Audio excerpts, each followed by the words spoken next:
Simpson.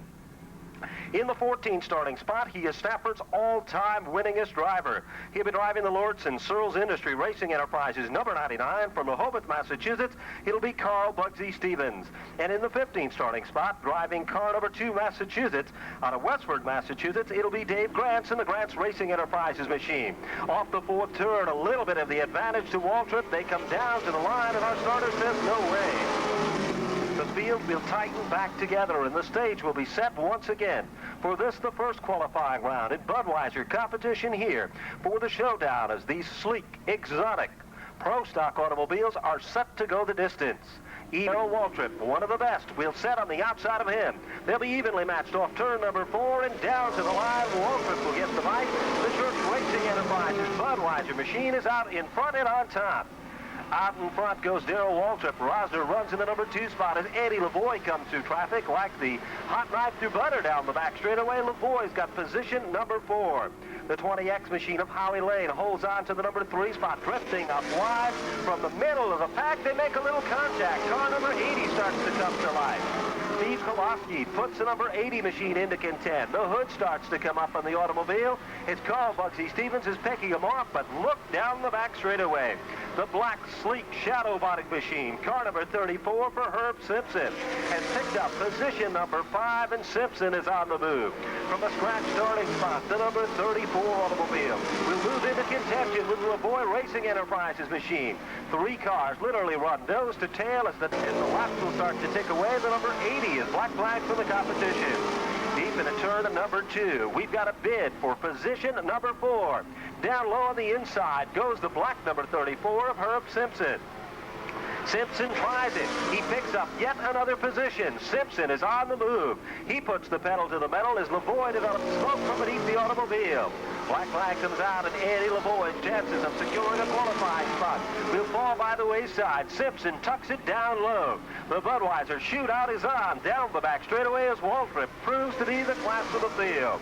Rosner runs in the number 2 spot, but here comes Simpson. He has started this event in position number 13, lucky spot number 13, and his 7th spot is car number 40 for Pete Madden. Once again, the lead 2-car pack is pulled away from the field. 6-lap show on the Winston Racing Series scoreboard here at the Stafford Motor Speedway as they come off the first turn. It is car number 11 setting the pace, and that, of course, the Budweiser machine for Darrell Waltrip. Rosner trying to hold on and work his way into contend and put some pressure on as the laps continue to tick away. Herb Simpson from starting position number 13 is up to 3rd with Howie Lane in the 4th spot. Carl Bugsy Stevens is broken away in 5th, followed by the number 80 automobile, who's setting in the 6th spot for Steve Koloski, a car that was black flag with a hood coming up on the automobile. Frappier also running in the competition there along with Peter Madden. As the 2-lap marker is out, his time is starting to run out in this event. Leader Darrell Waltrip shows why he is so strong on the Winston circuit. He comes through traffic now down low underneath the mysterious Mr. Smith. They're 3 wide into turn number 1. The leader is lapping the cars at the back of the pack, and that leader is, of course, the number 11 automobile for Darrell Waltrip. Waltrip heads down the back straightaway in hot pursuit as they come off the 4th turn. A cakewalk for Darrell Waltrip and Wes Rosner. 3rd spot as he heads off the 4th turn. He tried, but time just run out. He'll be strong in the main events, and that, of course, is car number 34 for Herbie Simpson. Howie Lane will finish in the 4th spot, and Carl Bugsy Stevens will be in position number 5.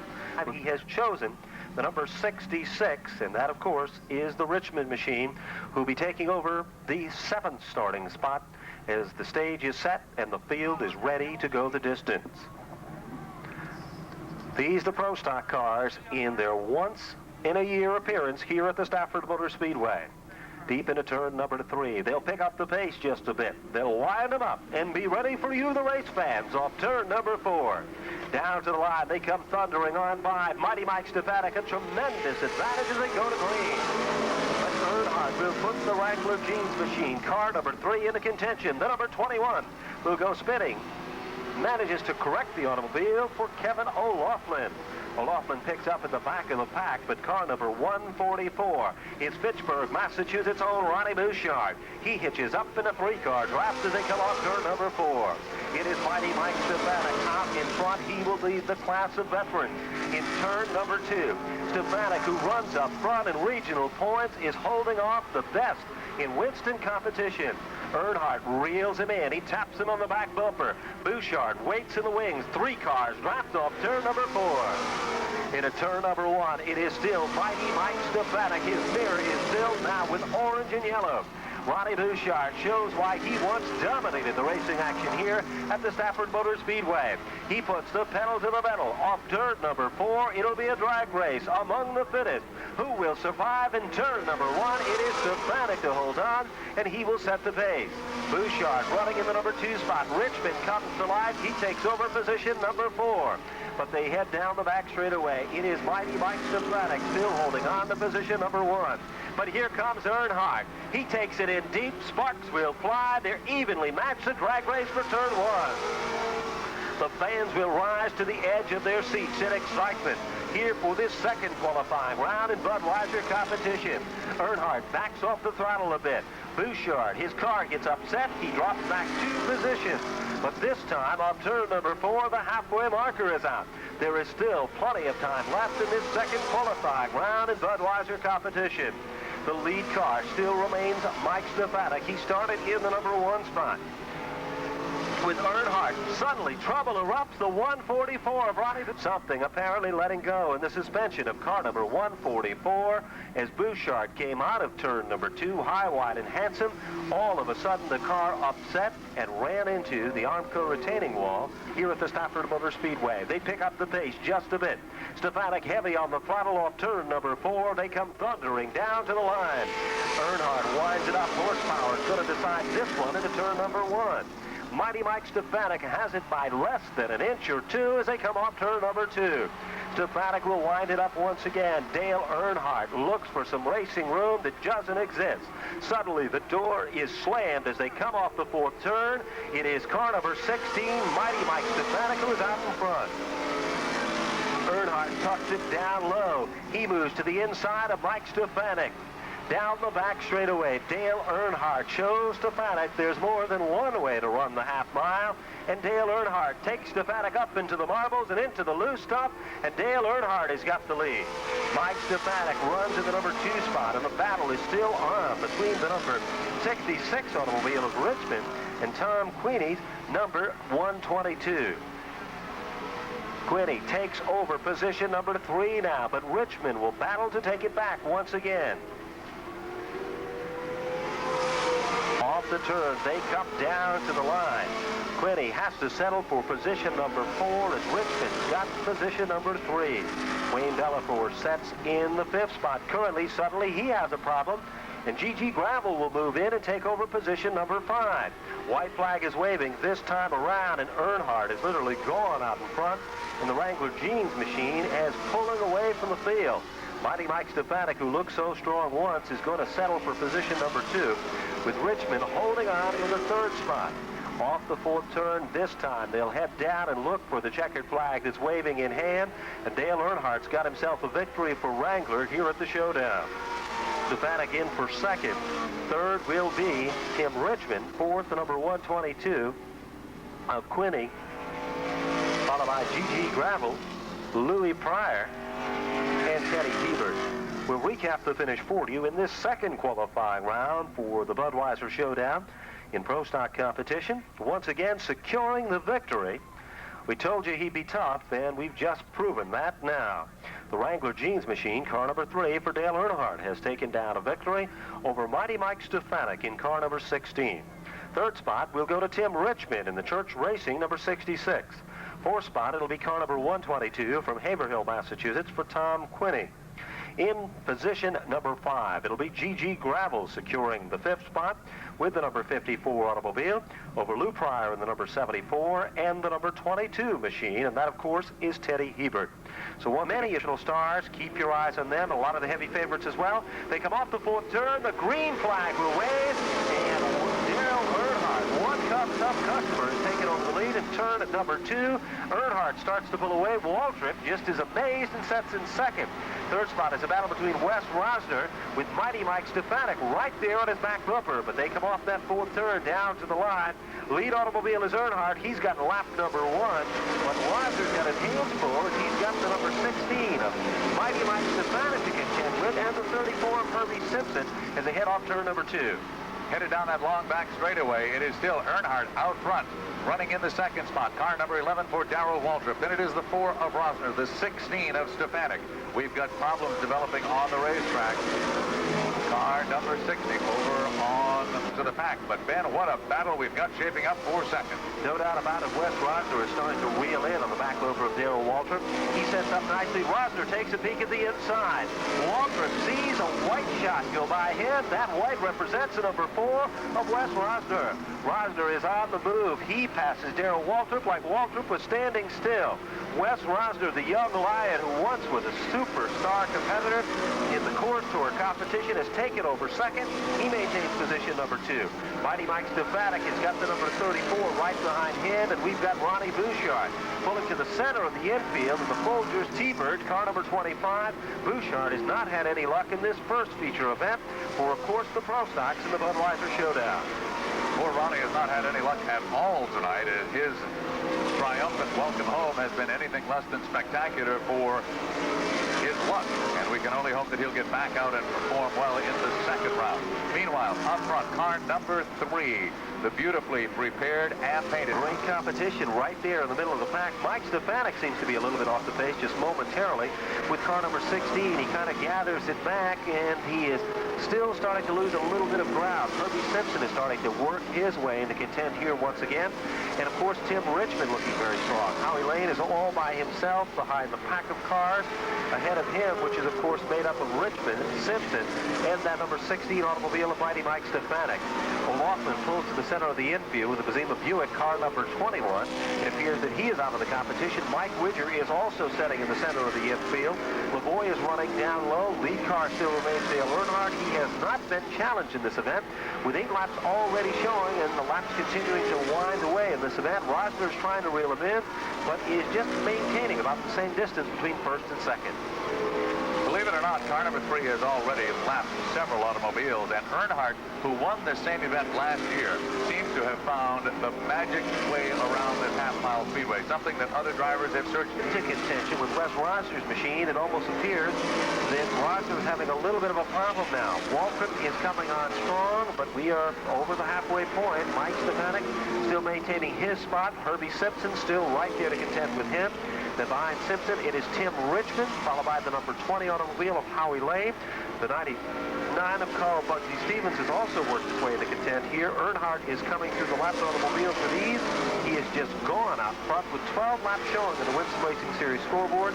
The number 3 automobile of Dale Earnhardt, the Wrangler Jeans machine, is the class of the field. There's no two ways about that, Ben, and it is also interesting to watch him go through the lap traffic.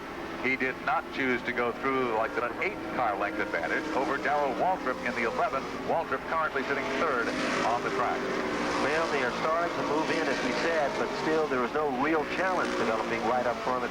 And it still remains Earnhardt, who's literally about a full straightaway distance ahead of the number 4 of Wes Rosner.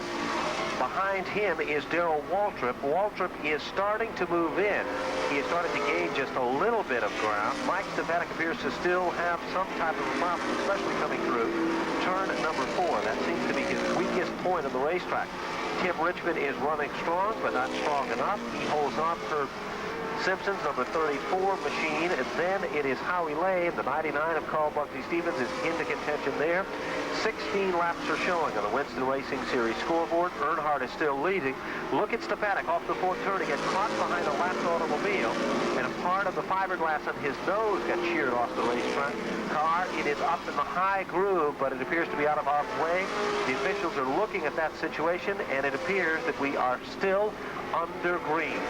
With 17 laps showing on the scoreboard, 8 laps remain in this 25-lap event, and now the caution comes out, and that caution could change the entire complexion. It wasn't until the caution came out that somebody actually clipped it, but it is laying precariously at the approach to turn number 1, and it could be just a lot. Dave Sutherland is there. David, what have you got for us?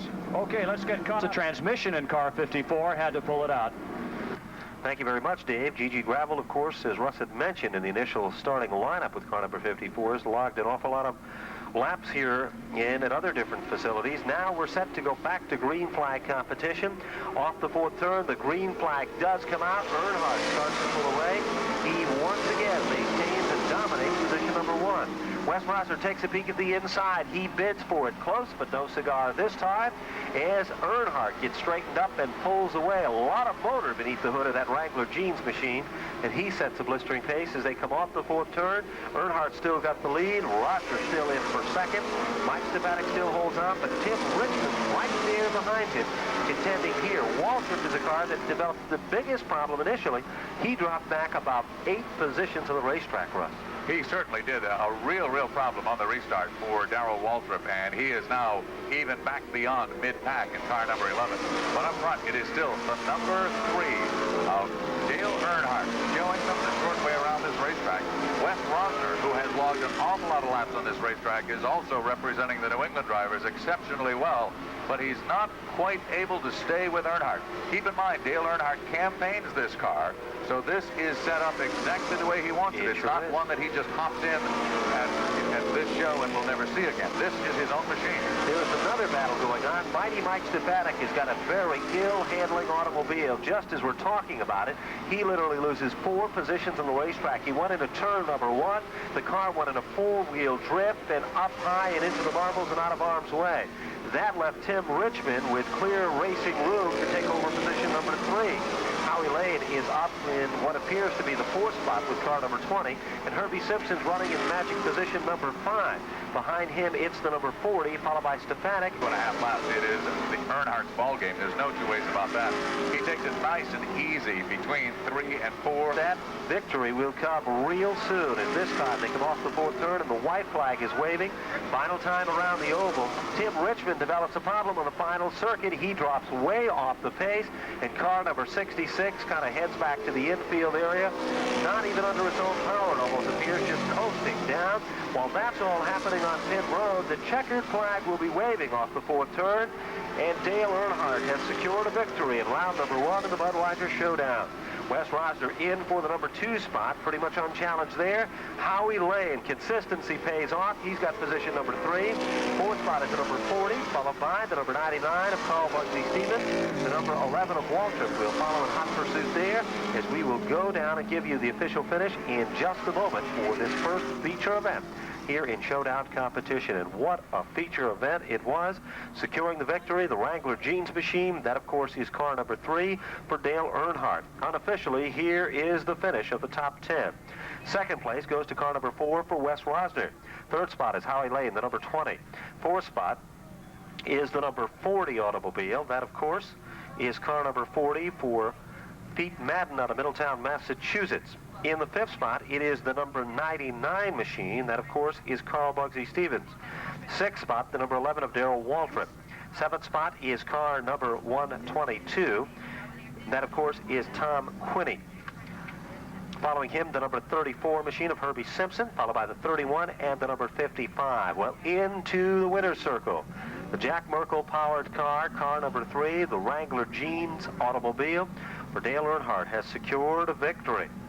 And he looks so impressive in securing that victory. He is really going to be tough to beat in the second feature event for the Pro Stocks division that are coming up real soon. Mike Joy is down in the winner's circle, and he'll be interviewing Earnhardt on the first victory in the Wrangler automobile, car number 3. Here is your first feature winner, Dale Earnhardt. Being congratulated by Ron Bouchard.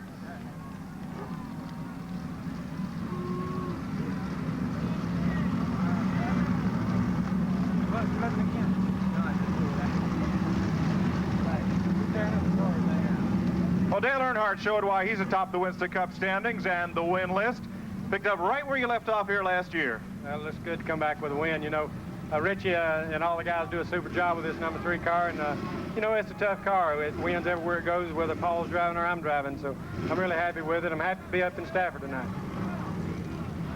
If anybody's awake up there, could we turn this up so the folks can hear, please? That's a little better. Come to New York and get it. Well, I imagine Richard Childress, with the program that he's had to put together to get you to the front and keep you there, is spending a lot this year, and you can see where it's gone. It's really showing you guys are having a great season. Well, it's, Richard's got one of the best teams in NASCAR racing, and the guys work awful hard. Everybody's dedicated, and if we have a bad day, we go home and work on it and try to get it straightened out, and everybody comes back with a 100% positive attitude, and I think that's been the key to our success, is everybody's really working hard and pulling together. Well, how about Dale Earnhardt? Are you still the same, get the car to the front no matter what guy that maybe you were 2 or 3 years ago? Well, we still go to the front. We was up front at Talladega, and we had some problem with the engine, but I'm a competitive racer, and it comes down to making one go. I try to do my best. Well, you've won the Winston Cup, but I know Richard Childress, your car owner, never has, and if you get this one, it'd be nice to get it for him and Judy. Well, it's be their first one, and that's really why I'm working so hard. And, everybody's deserving there. Everybody works hard and pulls hard, and they deserve a championship. Well, starting on the front row here and winning is one thing, but what about coming from the back of the pack in this second 25-lapper? That's going to be a little tougher. Their cars here are more competitive, I think, this year than what they were last year, and we might have caught them sleeping a little bit last year, but I don't think they're sleeping tonight. I don't think so. A quick word about the 5-lap match race. Now, they're calling this a grudge match, the last 5 laps of Richmond or whatever. I know you guys, being professionals, had that all forgotten 10 or 12 races ago, but now everybody's brought it right back up again, and this track looks a little like Richmond, and they're going to let you go at it one-on-one. Well, I think it'll be fun. Darrell and I race competitive everywhere we go, and I think that's why we got into trouble at Richmond, because we are so competitive, and we do run so good on short tracks. But I'm looking forward to it. I think it'll be fun, and I think we'll give the fans their money's worth. How many people think Dale Earnhardt can beat Darrell Waltrip one-on-one 5 laps? There's your first race winner, Dale Earnhardt, ladies and gentlemen, the Winston Cup point leader.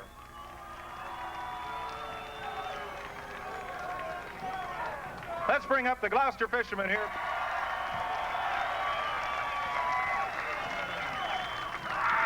How are you going tonight? I'm having a hell of a time. Now, you can take that one of 2 ways. Did you mean it one way or the other? Well, we're running against those boys with the hot rod engines, and it's a lot of fun. Rowing with 1 or 2 oars in the water. Nonetheless, these guys are tough competition, I guess, no matter what they're in. They know what they're doing. They're professionals. They're all good drivers. You can see how they're hard drivers. Wish you best of luck in this second feature, and especially with Bob Garbarino's car here on Friday nights. Thank you very much, Mike. Bugsy Stevens. Let's bring on New England's favorite son from Fitchburg, Massachusetts, Ron Bouchard. How many race cars have you used up tonight? This is going to get expensive. Only 2 right now. And going on your third. What happened? You had a little trouble there in this first feature. Well, this race car here was one that we didn't practice or anything. It's got a little motor in it, and I guess it had the wrong gear in it, and it wouldn't run, so I just figured we'd save it. And it looks like they're trying to fix that 144, which is a pretty good race car, so I hope we get it back in the second one. Well, now, does this mean you get one of those up front starting spots for the next feature? I don't know. I'm going to have to talk to the promoter over here and see if... I thought you were the promoter. No, I'm just a helper. Oh, okay. We'll work it out. I know everybody in New England wants to know what's happening with you in your Winston Cup career. It's not been the best of seasons with the Curb Racing organization, and now you find yourself running a lot less races than you'd like, and they're races far from home. Well, we're not happy with the schedule, but that's kind of the way it worked out. We ended up running 18 races this year, and we'd like to have been competing at Pocono and Dover and some of the local tracks where the people from New England came to, and it didn't work out that way, and it hasn't been a very good season, but we have been working things out. The last 2 races we did run pretty good. We had trouble, and hopefully we'll get better, and next year we're just going to have to look. Right now, we don't have anything lined up, but we are talking to people, so hopefully we'll get something good. Best of luck to you tonight and the rest of the season. Ron Bouchard. And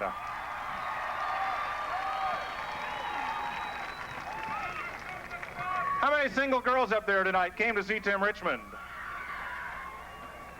Wow, do you get that everywhere you go? Not all the time.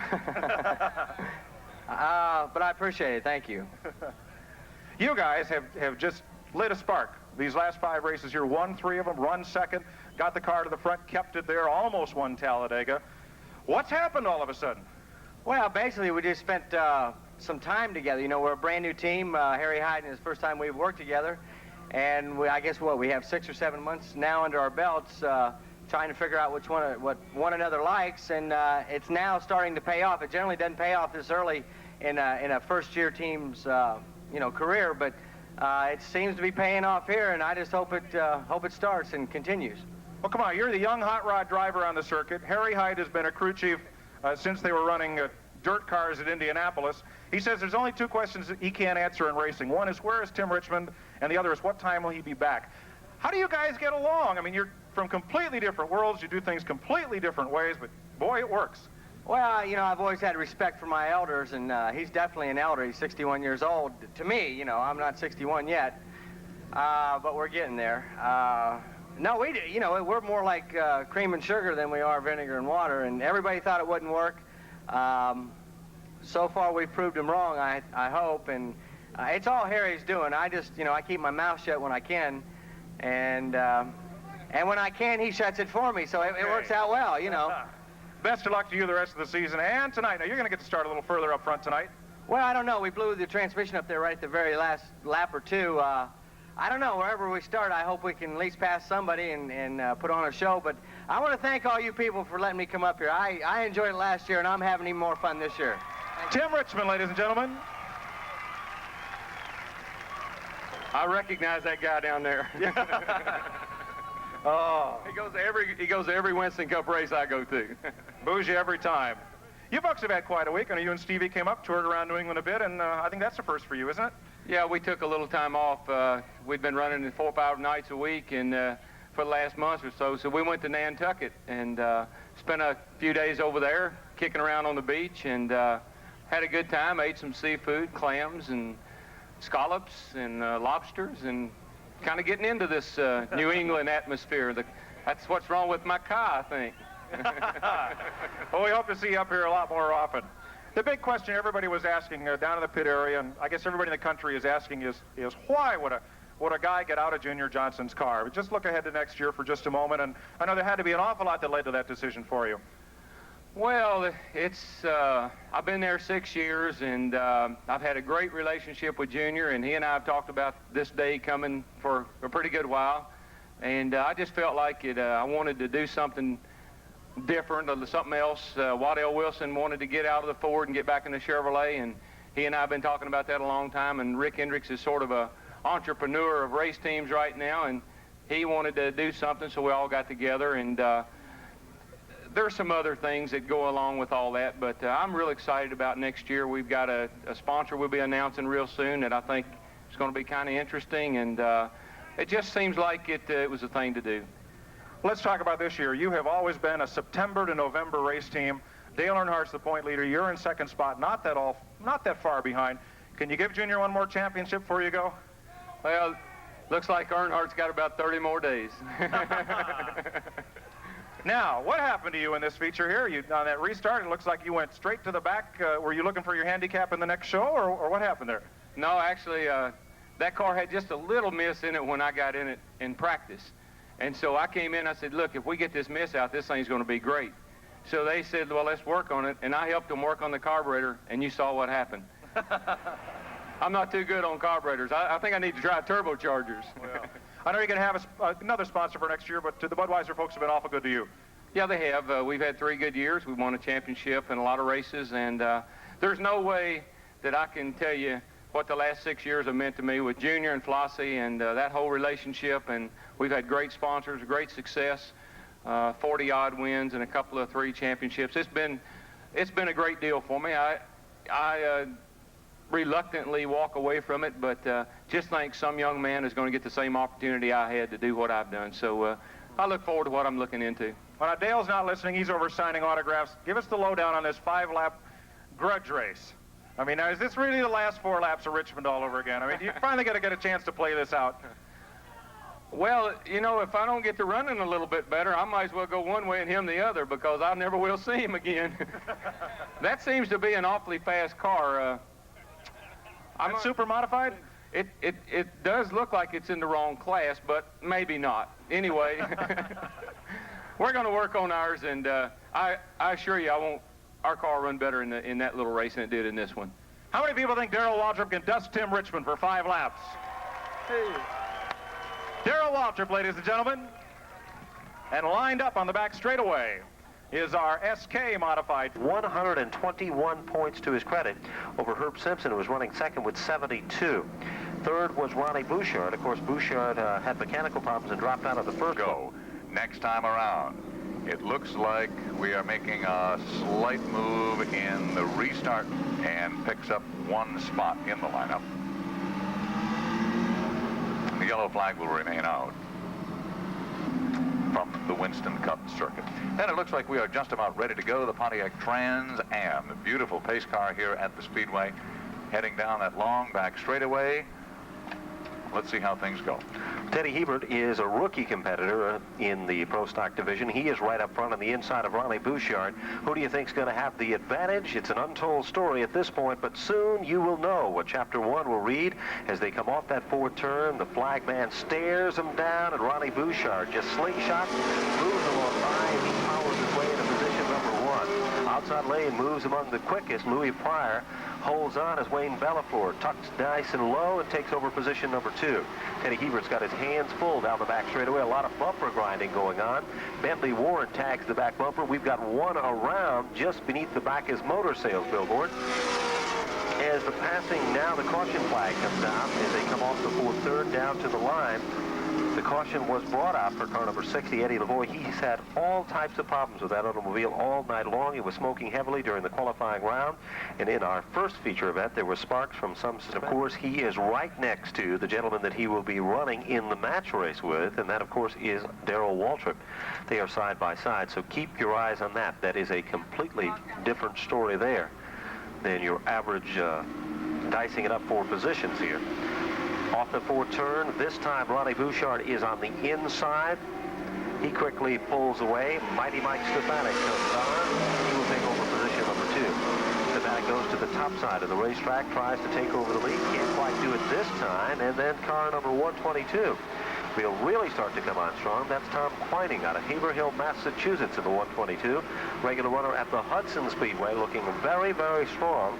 He sets in the third spot, and look at Earnhardt. He is setting right behind Herb Simpson, holding on to position number 5. Challenge for the lead, Mike Stefanik off turn 2. Headed down the back straightaway, we have a brand new leader as Mike Stefanik pulls out in front. Ronnie Bouchard drops way off the pace.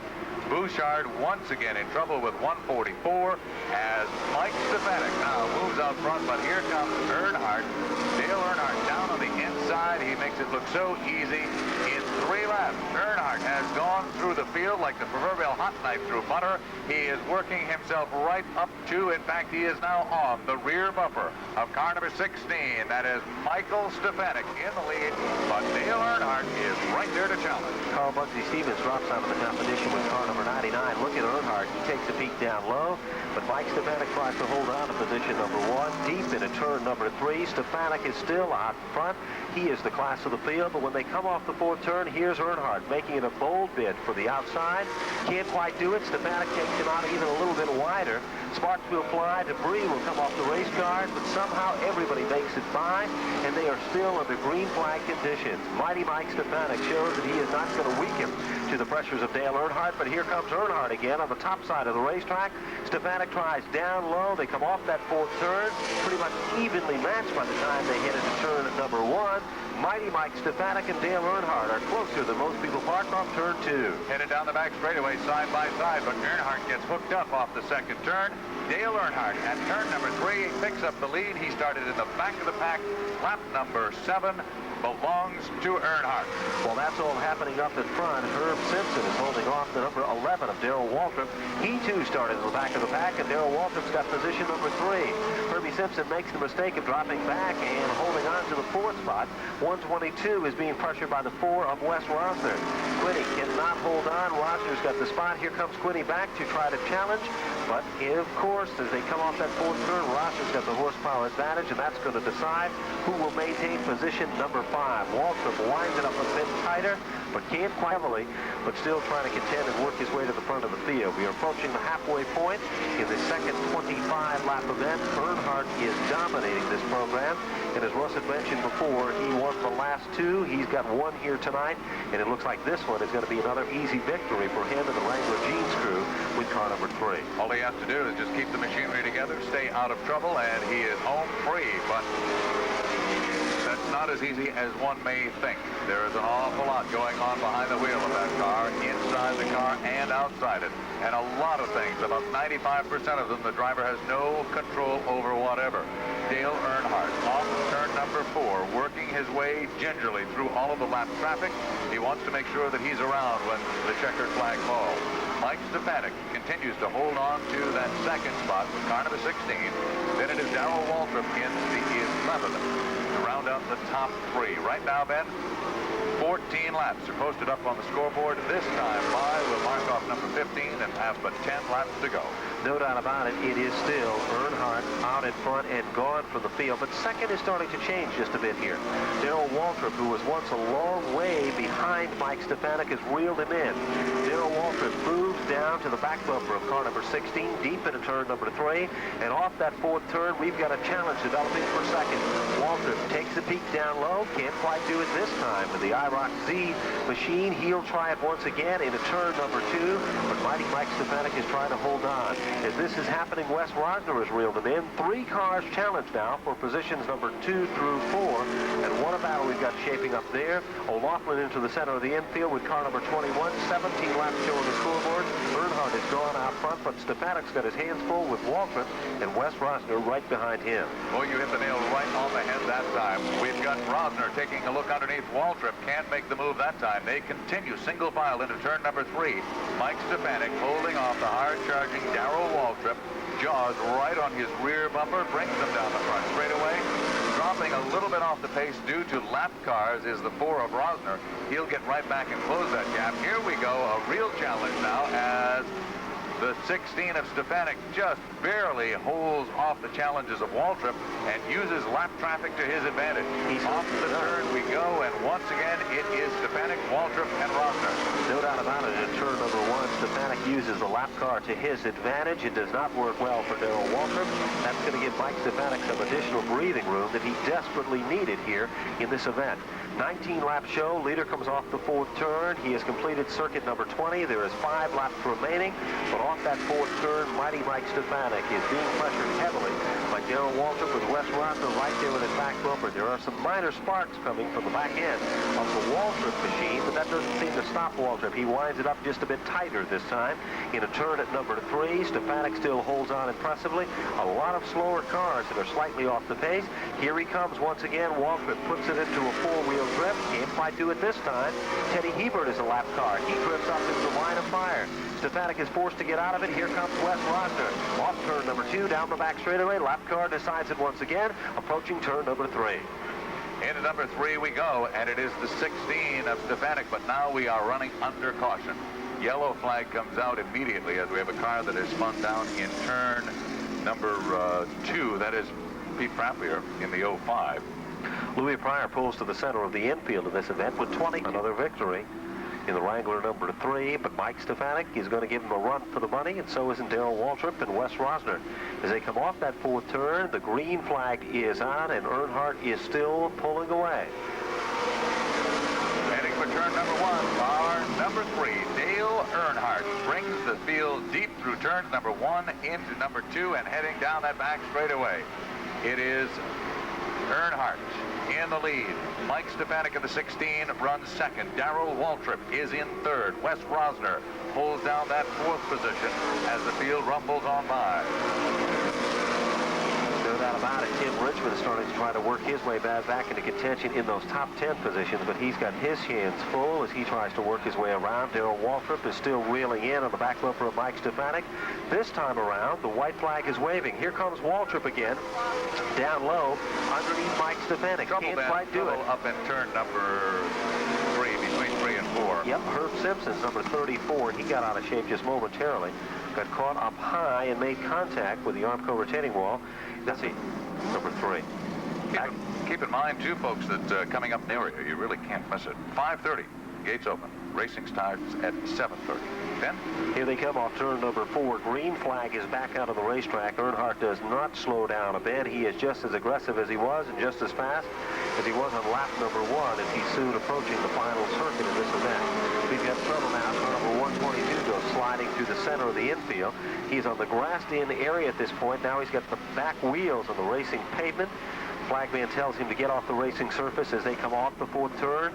Green lights are still on. The white flag is waving one more time around for the Wrangler Jeans machine. It looks like an easy victory for Dale Earnhardt as Waltrip is still staying glued to the back bumper. He takes a peek at the inside of Mighty Mike Stefanik into turn number 3, and off that 4th turn, Earnhardt is the man who has dominated the racing action here, and Earnhardt's got himself yet another victory. Look at Waltrip bidding down low, can't quite do it. Stefanik in for 2nd. Waltrip has to settle for 3rd. 4th is Wes Rosner. 5th unofficially is Tim Richmond. Then he's followed by the 40 and Bentley Warren in car number 20, the 55 and 31.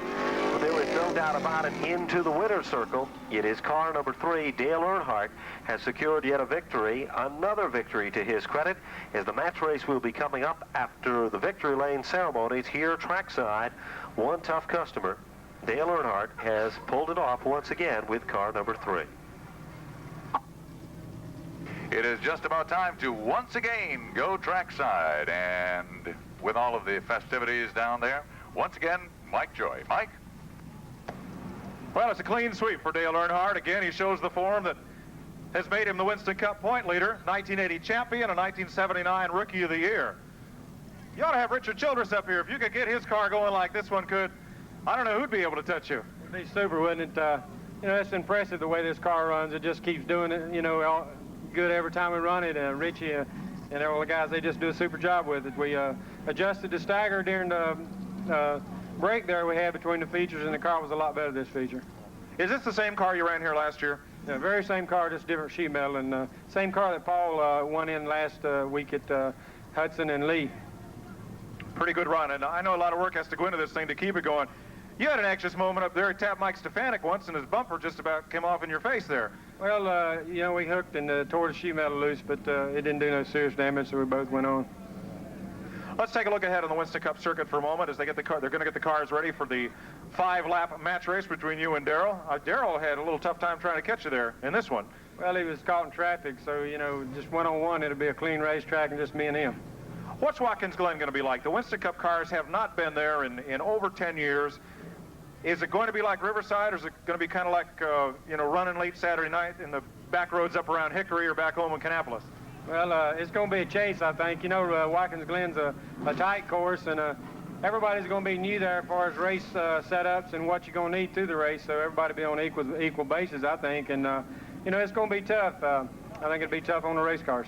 From there, you go to Michigan. That's been a good track for you, and that's a good racing track. That's 4 or 5 lanes wide. It is. Since they paved it, it's a real good racetrack to race on. It's good for the fans to see a good race there. It's a real nice facility, and you know, the guys up there do a super job promoting everything. All right. We'll let you get in here for pictures here in Victory Lane. Ben Dodge is going to have a word with you, and also with some of the Budweiser dignitaries that are here with us tonight for this Budweiser Showdown of Champions. Peyton Gwynn is here from the Wrangler brand, and you folks sponsor Dale Earnhardt all year round on the Winston Cup Tour. And as he says, if he could run like this every week, you folks would have a lot to write about. Well, we have a lot to write about anyway, Mike. He, even when he doesn't win, he puts on a good show, and I'm sure the people up here are beginning to enjoy it as much as we do every week down in the southeast with the Winston Cup Tour. I understand you flew up here tonight just for the 5-lap match race. Oh, well, that was sort of some incentive to get here, yeah, and it was a good excuse. We had to come into this part of the country for Watkins Glen anyway, so I just came up a day or two early and wanted to catch us last 5 laps here. Well, glad to have you here with us. Peyton Gwynn with Wrangler. Well, Ben Dodge, it's the same old story as last year, but it was some awful good racing. Mike Stefanik had a super drive, and did you see the way Tim Richmond came from the back almost to the front after the last restart? He certainly was impressive, of course, but I think the match race is going to be the show of the night. Everybody's been pumped up and ready for this one, and I think Waltrip's car was running so much stronger in that second feature event that he'll be, well, tough and hopefully real tough for Dale Earnhardt.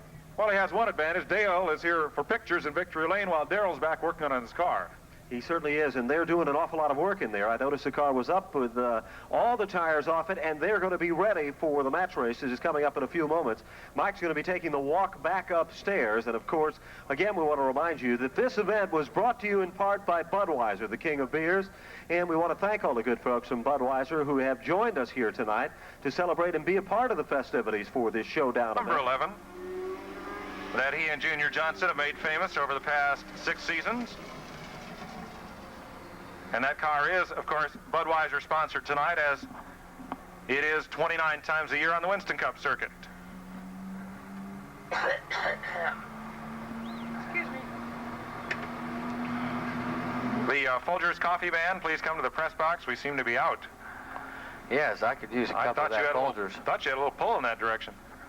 I don't know how you found victory lane for all the fog and everything we had up there, but I remember you getting out of the car and saying, boy, wasn't that some kind of Winston Cup race? That's the kind of finish we ought to have all the time. And man, I need a cup of coffee. Now, wake me up. No, I'm sure there's some Jeff Bodine fans here, and we had a... There's a few. How about Jeff Bodine? There you go. Now, safety car has the light off, and he's turned in. It's Earnhardt on the outside, Waltrip on the inside. 5 laps, winner take all, $1,000. Waltrip gets the start. Earnhardt comes out high and takes him into turn number 1 on the outside. Do they bump? Yeah, I believe they did. If they missed, it wasn't by much, and it is Earnhardt just hounding the outside of Waltrip. Darrell has found some speed on that car that wasn't there in the first 2 25-lap features. It's Waltrip. Yeah. He's a little loose coming out of the corners, and Dale's getting down under and going into one. Earnhardt goes way low. It's a Dick Casso kind of move, and he hangs tough on the inside. Here is Earnhardt drawing alongside. Waltrip's caught up high. He's up in the Bouchard groove, and they're dead. Did they touch again in 3? I believe they did. This could be another Richmond finish if you know what I mean. 2 down, 3 to go, $1,000 on the line. It's Waltrip edging ahead in turn number 2. Earnhardt, though, has the favored low groove. Into 3, and Dale settles in for 3rd spot. 2 laps to go, this time by. Uh-oh. Uh-oh. Uh-oh. I don't hear anything. No, it looked, when Dale went down into turn 1 that time before, it looked like he had a problem then. Uh-oh. Well, we know. Well, car stopped on the track. Caution light is out. Uh-oh, this could be a sneak move by Dale. I hear the sound of one engine clapping out there. No, He's parked at the entrance of the pit gate. That's not bad money for 40 seconds work. Hey, I'd take it. Whoa, Darrell. Whoa. I believe our trackside reporters are on the way over to the Earnhardt car to check it out. It's not quite over, folks. 2 laps to go. If they can get Earnhardt's car refired or put him into a backup machine. How about that pickup? With the golf cart. Pickup. So 2 laps to go on the Budweiser Showdown of Champions. And while we wait for Earnhardt's car to come back on the Speedway, Ben Dodge going to have a word with Darrell Waltrip. Well, Darrell's getting out of the automobile, and we're going to ask him just about all of a sudden the found power beneath the hood of car number 11. Darrell, you were definitely giving him a run for the money. You went by him, and you were dominating it up front. All of a sudden, his car seemed to falter a bit. This thing was awesome coming out here for the match race. What did they do to it in the pit area? I don't know. I just drive it. Well, whatever they did, it certainly did work for you. The car looked very, very strong. Earnhardt got down beneath you for 1 shot there, but you managed to pull back and maintain the number 1 spot. And as we said, something apparently let go on the number 3 automobile. It looked very, very impressive. Well, it's funny his car quit running when mine got out front. Now, you're not trying to imply that maybe just a bit that some things happened that weren't maybe scheduled to happen? No, but I've run my 5 laps. He's 2 laps down. Now, there was some talk now in the infield area. They said, get him another car. Now, I never heard of getting somebody another car in the middle of a race. That doesn't sound too good now, does it? No, as far as I'm concerned, the race is over. You know, what about the race fans? Well, they kind of think the race is over, too. And, Darrell, that would make you $1,000 richer in this one. That's why I think the race is over. Well, I'll tell you, you're definitely pretty deserving of the victory. The car, as we said, ran real strong, and you looked like you had things well underhand. You feel pretty comfortable out there?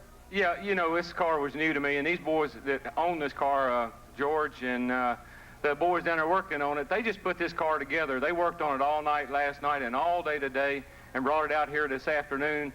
and they didn't really know how it was going to run. We had a little problem with it in a couple of the races, but they told me if we ever get it right, you're going to love it. I just loved it. You loved it for $1,000 worth, right? Yeah. It's a good car, and they're good guys, and I really appreciate them bearing with me. And this is not exactly how we thought it would go, but anyway, it was a good try, and we'll do it again next year, maybe next week. Well, what do you think, race fans? Was it a good run for the money? Sure was. Well, we'll get word from race director Russ Conway and see if, in fact, Earnhardt's car can restart or if a backup's available. We'll find out in a moment who will win this Budweiser Showdown of Champions match race. The big news, Mike. Right down here, Russ has informed us that they are changing the distributor in the automobile. That's where the problem was. And Russ has informed us that once they get the distributor in the car, they're going to go for it again and be set to go the distance. So. How about we just make them run 5 more? Start it all over again. And are you taking Darrell, Darrell says, Come on, Darrell. You didn't race. Have you ever heard the old saying, you don't want to get bit by the same dog twice? He has rabies both times. It kind of applies here now, doesn't it? You didn't race back to the yellow because there wasn't anybody out there to race back to the yellow for. See, some additional advice there. This sounds like a NASCAR race. We change the rules as we go along. What is the latest bulletin from the tower? It says the tape recording of this race will be forwarded to Daytona Beach, where they'll listen to it for the next year. And I didn't say that. But you would have. Well, yeah. What do you think? Are you going to go for it again? We all think that you won this one, no doubt about it. What do you think? Well, you know, I won this one, so I guess if I wanted to run another one, I could run another one. You two work for Budweiser. Darrell said he's going to do it. Well, they haven't paid him yet, so I don't think he has a choice. I assume it'll be double or nothing. Ooh. There you have it. Now, if we can find Russ Conway, check that out for you, so we make sure that you're entitled to what you're running for here. I hope Russ just didn't have another stroke. He probably did. Over that news. This is the quietest it's been here all night. You notice that? Well, they're still working over there. They look like they've got everybody in the pit area and then some out here. And, of course, while they're over there working, your car sets and it is ready here at the start-finish line area. And it should be ready for the distance again. 5 more laps. I think we ought to put a time limit on it. You know, at least by next Tuesday. Tuesday's nice. Well, I don't know. All the Victory Lane photographers are there. Darrell's there. The only thing that's missing is the checkered flag, the money, and Victory Lane. They're just practicing. Oh, okay. In his 2-cylinder.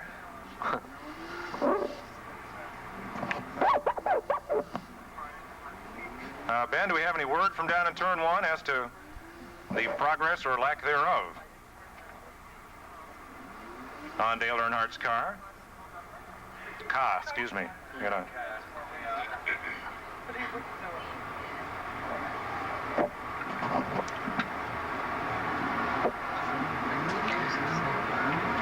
I think Darrell feels a need for speed. What do you think? I think he'd like for Ed to hand him it. It does. It's a mean one. Looks nastier than when it started. That means good, folks. Doesn't it? Uh-huh. Okay. Mean. It's that Janet Jackson song, right? Yeah. Nasty boys. Oh. Other way. Ooh, watch that wall. Well, Ed Boyer has scrambled back up to the flag stand, up to his perch. Oh, I bet we know what happens here. Oh, now, Dale, you've already knocked the bumper off one car tonight. Oh, no, the hood is going up on Waltrip's car. He wants his hood taken off. Uh-oh. Because Dale has his hood off. They're not going to pour any Budweiser in there, I hope. Folgers might make it go a little faster. This time of night, I'd go along with you.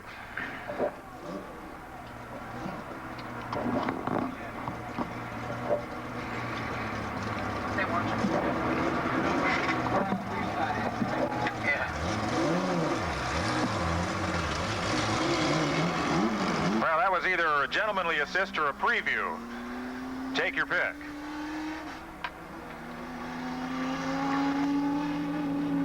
Well, I think he was. You know, Darrell, you know, knows how to drive a car around the racetrack and keep people behind him. I think he was letting it on. I think they were both letting it hang out. I noticed Darrell getting pretty much squirrely off the corners, and this could be real. I'm sure it's going to be real interesting here for the next 2 laps. Well, they're right the way they were at Richmond when they had the big crash of 1986. Here's Earnhardt on the outside. They almost run over the pace car. 2 laps to go. Green-white checker for $1,000. Waltrip on the inside. Earnhardt runs him into one up high. Watch Darrell come up and cover the spot, and Earnhardt comes underneath, squeezes his way down the backstretch. Still, it's Waltrip into turn 3. Earnhardt gets under him. Bam! Uh-oh. Oh, no, not again. Uh-oh. You know, that looked like Richmond in February all over again. Same turn, same move, same result. There was no black eyes that time, but who knows what could happen this time. It's amazing what people do for $1,000. And again, 3 laps. It'll go green, white, and checker. This time it's Earnhardt in front. Here comes Waltrip. Don't believe they'll get a start. They might. I don't think they're going to go this time. Earnhardt, Waltrip, caution light blinks. You know, as the pace car driver, he's the smartest guy in the house. He stayed in the infield this time. I don't blame him. He was almost running third going into the 3rd turn on that last restart.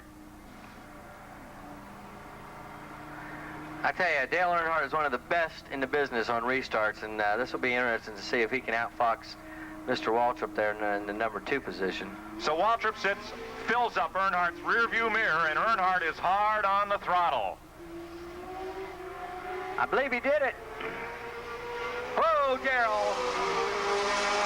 No green that time. No green flag. Now Darrell's going to pull up and have one of these now. Look. Don't be kind of words with Earnhardt.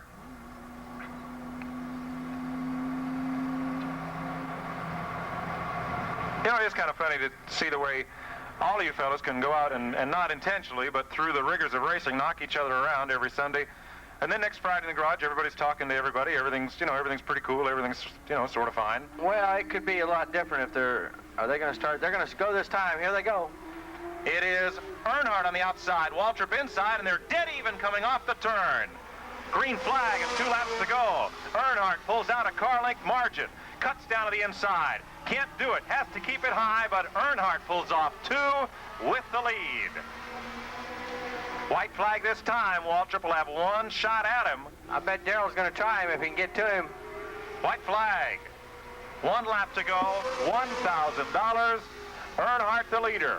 Waltrip takes it as low as he can. Earnhardt scoots up high, but Darrell bobbles a bit coming out of 2. Got a little loosened up there between 1 and 2, and that gave Earnhardt a 3-car length margin. This is it. This is the money. Off of 4, it is Dale Earnhardt completing a clean sweep of the Stafford end of the Budweiser Showdown of Champions and picking up an extra $1,000. Well, we'll never know how those last 4 laps at Richmond Fairgrounds would have turned out. But here, for the moment, it is Earnhardt, $1,000 richer, and Darrell Waltrip, who will have to go back to the garage area and live to fight it another day. Yep, Earnhardt 1, Waltrip 0 right now. Earnhardt will get the checkered flag, the accolades, and, of course, the $1,000 from Ben Dodge and the Budweiser folks, who have enjoyed presenting the Budweiser Showdown of Champions for you here at the racing tracks of New England. And we'll hope to do so once again in 1987.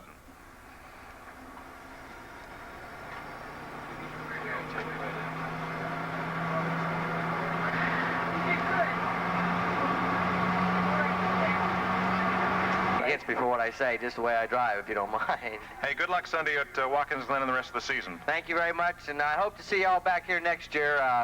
I really enjoyed myself, and I hope you did too. And if Russ and the guys will have me back, I'd definitely be back here next year. Thanks a lot. Tim Richmond. Thank you.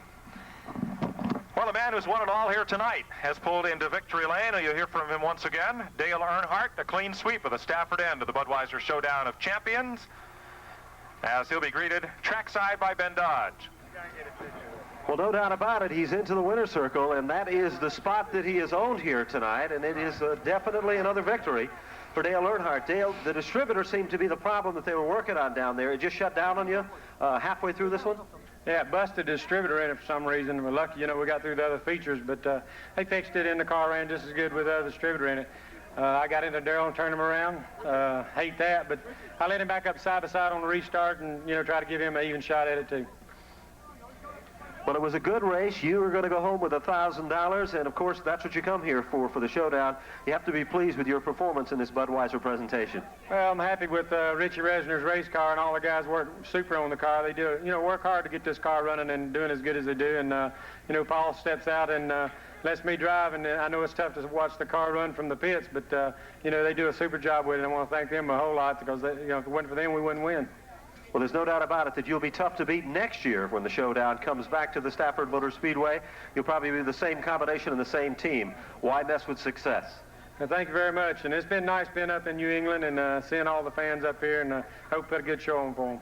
Well, you certainly did. Ladies and gentlemen, a nice round of applause. Dale Earnhardt with the winner and the Wrangler number 3. Back upstairs to Mike Joy. Than to have to go home without the full 5 laps being run and completed. And our congratulations to Darrell Waltrip, who did a fine job in the 5-lap shootout.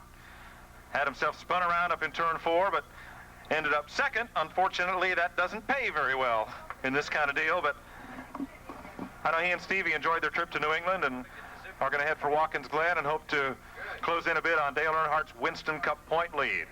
We'll remind you as you're headed for the gate that check out the souvenir trailers and Ron Bouchard's Valvoline Pontiac number 98 that is parked next to the show barn near the front gate here at the Stafford Motor Speedway. We invite all of you to return to us Friday night for some great Winston Racing Series NASCAR Modified action along with the SK Modifieds and the Super Stocks. Once again, please drive carefully on the way home.